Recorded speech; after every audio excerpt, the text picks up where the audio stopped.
Saludos a todos los amantes de los mitos, cuentos y leyendas. Egipto es tierra de misterios y enigmas, de esfinges y pirámides. Incluso en griego, Egipto se traduce como misterio. Hoy vamos a tocar ese misterio. A partir de este vídeo, nos sumergimos en el mundo de la mitología egipcia y nos asomaremos a las oscuras profundidades, donde el dios Sol Ra, en agua sagrada, flota de oeste a este por el Nilo subterráneo, donde 12 puertas mágicas esperan a cada recién llegado, seguidas del juicio de los inmortales con las balanzas de la diosa alada de la verdad, Maat. Pero empezamos con otra diosa, Bast, o como también se la llama, Bastet. No será una relación si digo que en el antiguo Egipto había una actitud especial hacia los gatos. Y esto quizás estaba relacionado con Bast, que era considerada la patrona de los gatos. De hecho, en muchas enciclopedias se puede encontrar información sobre Bastet. Es la diosa de la alegría. Su atributo indispensable es un sistro, un instrumento musical, el animal sagrado, un gato, y el centro de su culto es Bubastis. Bast era representada como una mujer con cabeza de gato, pero no está tan claro, ya que Bast no siempre fue así, y pasó mucho tiempo antes de que volviera suave y esponjosa. La imagen de Bastet se remonta a la antigüedad, y su culto se originó cuando en Egipto nadie había oído hablar de los gatos domésticos. En aquel entonces, Bast tenía cabeza de león, no de gato, y era la feroz protectora del Bajo Egipto. Era venerada como la hija, o en otras fuentes, la esposa del dios Ra, y le ayudaba a sus batallas contra Apop, la enorme serpiente. También se creía que la protección de Bast se extendía al mundo de los muertos, ya que su nombre significa patrona del vaso limpiador, que por cierto desempeñaba un papel clave en el embalsamiento. Pero esta es solo una versión. Según otra, Bast procede de la palabra nubia basa, que significa gato, y está relacionada con una deidad como Bes. Después, el Bajo Egipto fue conquistado por el Alto Egipto y la imagen de Bast comenzó a suavizarse poco a poco, ya que otra diosa con cabeza de león, la guerrera Sekhmet, procedente de las tierras de los conquistadores, ocupó su lugar. En aquella época surgió el mito de que Bast tenía dos encarnaciones. La de cabeza de gato era bondadosa y la de cabeza de león agresiva. Pero lo más probable es que aquí Bast y Sekhmet se fusionaran en una especie de deidad emparejada, que en su apariencia tranquila es Bast, y en la colérica, furiosa, Sekhmet. Por lo tanto, es muy difícil dar una respuesta inequívoca a la pregunta: ¿qué tipo de deidad se representa allí? Por ejemplo, hay un mito que parece referirse a Bastet, pero en carácter es claramente Sekhmet. Tal vez se trate de una leyenda de tiempos más antiguos. Cuenta como Ra, enfadado por el comportamiento de los humanos, decidió destruir a toda la humanidad y envió a Bast a los humanos para hacerlo. Se transformó en una feroz leona y provocó un auténtico baño de sangre. Cuando la mitad de los humanos de la Tierra ya estaban muertos, el resto empezó a decidir cómo escapar de su triste destino. Luchar contra Bast por la fuerza no tenía sentido, pues muchos ya habían muerto en la batalla contra ella. Así que decidieron hacer un truco. vertieron vino en el suelo, cuyo color era muy parecido al de la sangre. Bast, sin darse cuenta del truco, se bebió el vino, se emborrachó y se durmió. Así, el vino salvó a la humanidad de una muerte segura. Pareciera que, tras la conquista del Bajo Egipto por el Alto Egipto, el culto a Bast hubiera desaparecido por completo. Pero, por el contrario, no se suavizó, sino que se hizo aún más importante. A ello contribuyó la domesticación de los gatos en Egipto. Así Bast obtuvo una cabeza de gato en lugar de la de un león y se dotó de todo un ejército de luchadores, cuyo principal y aparentemente pequeño papel en la vida humana era de hecho muy significativo. Combatían ratas y ratones, salvando así las cosechas de las plagas y enriqueciendo las mesas de los egipcios.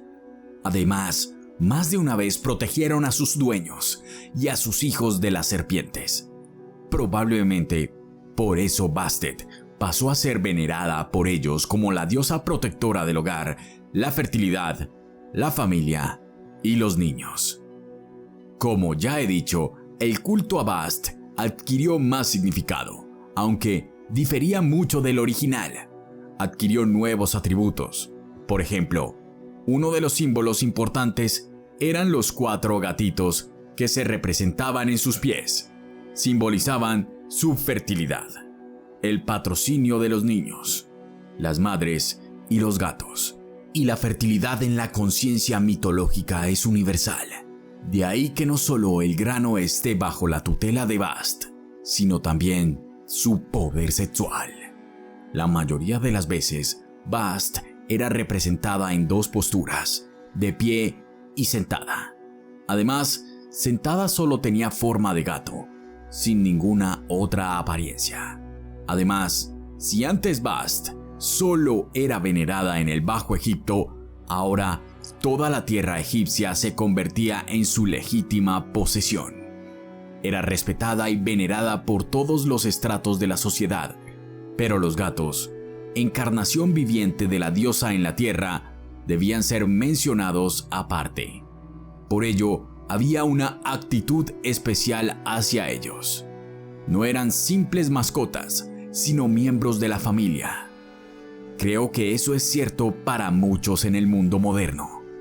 La muerte de un gato era un gran dolor para la familia y se les enviaba al más allá con todo tipo de honores. En la década de 1890, por ejemplo, se encontró un cementerio entero de gatos cerca de Bubastis, el centro del culto a Bastet. Pero lo sorprendente no es esto, sino cómo los egipcios enviaban a sus mascotas al más allá. En el cementerio de gatos se encontraron varias momias muy diferentes a las demás. En primer lugar, habían sido momificadas con especial cuidado. En segundo lugar, sus sarcófagos eran de piedra. Y en tercer lugar, no habían sido enviados al más allá con las manos vacías, sino con joyas, amuletos y otros regalos bastante caros. Bien, ahora que no estamos lejos de Bubastis, quizá deberíamos hablarles de ella. Empecemos por el nombre. En realidad, Bubastis es una variante griega del nombre de la ciudad que significa literalmente el lugar de Bastet. Los propios egipcios la llaman Per Bastet, que significa la casa de Bastet. En esta ciudad se celebraba la fiesta de la diosa Bastet. Se celebraba en todo Egipto. Por supuesto, se organizaban grandes ferias y los peregrinos navegaban hasta Bubastis al son de flautas y sonajas por el Nilo. Además, en este día se pedían bendiciones para los gatos domésticos. Fue aquí, en Bubastis, donde tuvieron lugar las festividades y la magnitud del acontecimiento que asombró a los contemporáneos. Solo merece la pena escuchar lo que Heródoto escribió al respecto. Cuando los egipcios van a la ciudad de Bubastis, hacen lo siguiente: mujeres y hombres navegan juntos, y en cada barca hay muchos de los dos. Algunas de las mujeres tienen sonajas en las manos y las usan para tintinear. Algunos de los hombres tocan flautas durante todo el trayecto. El resto de los hombres y mujeres cantan y dan palmas. Cuando llegan a un pueblo, se atracan y hacen lo siguiente. Algunas mujeres siguen haciendo sonar sus flautas, como os he dicho. Otras llaman a las mujeres del pueblo y se mofan de ellas. Otras bailan. Otras se paran y se rasgan el dobladillo de la ropa. Esto es lo que hacen en todas las ciudades ribereñas. Finalmente, al llegar a Bubastis, celebran una fiesta con abundantes sacrificios. En esta fiesta, beben más vino de uva que el resto del año. Los lugareños dicen que se reúnen hasta 700,000 personas, de ambos sexos, excepto niños. La fiesta de Bast era un símbolo de la pacificación de la diosa a través de los rituales del templo, donde la diosa agresiva se convertía en madre y, por así decirlo, recibía la verdadera feminidad.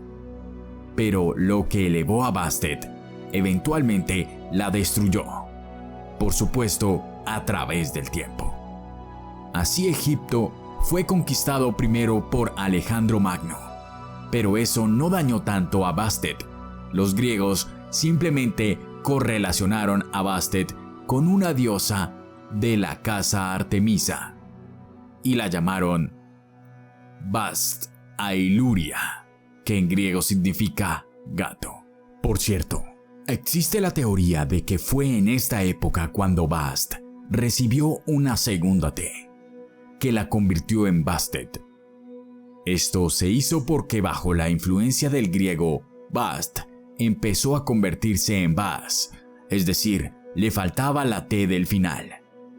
Tras la ocupación griega, llegó la romana, luego la árabe y finalmente el culto a Bast fue prohibido por decreto imperial, y la propagación del cristianismo y el islam completaron el trabajo. Así acabó la diosa Bastet, patrona de los gatos. A veces, sin embargo, me parece que sus poderes permanecen en este mundo, y nuestras mascotas probablemente sepan algo al respecto. Así que, quizá, deberíamos preguntarles.